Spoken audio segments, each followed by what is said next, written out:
Су уртасындагы кеше судныга ут капкан, ул шартлый һәм кешеләр суга сикерә. Бу турыда 112 хезмәтенә шалтыратып хәбәр итәләр. Коткаручылар махсус транспорт белән ярдәмгә ашыга. Өйрәнүләр шундый сценарий буенча үтә.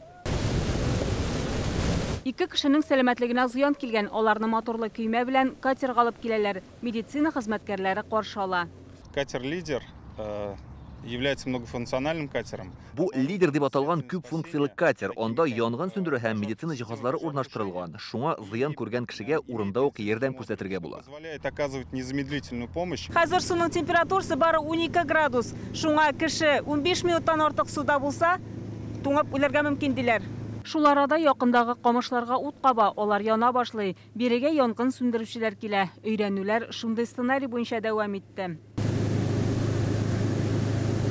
Мондай өйрәнүләр ел сайын кыйыну сезоны башланыр алдыннан уздырыла дип белгечләр. Балыкчылар да иминлек кагыйдәләрен үтәми, саксызлыклары күп очракта үлемгә китерә. Шуңа коткаручылар, медицина хезмәткәрләре, янгын сүндерүчеләр, махсус техника һәрвакыт әзер булырга тиеш.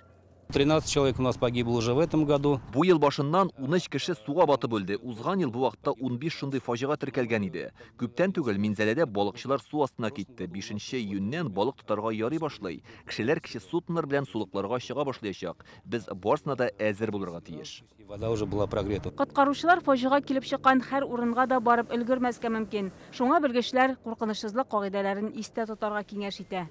Чулпан Касымова, Игорь Романов, Яңа Гасыр каналы.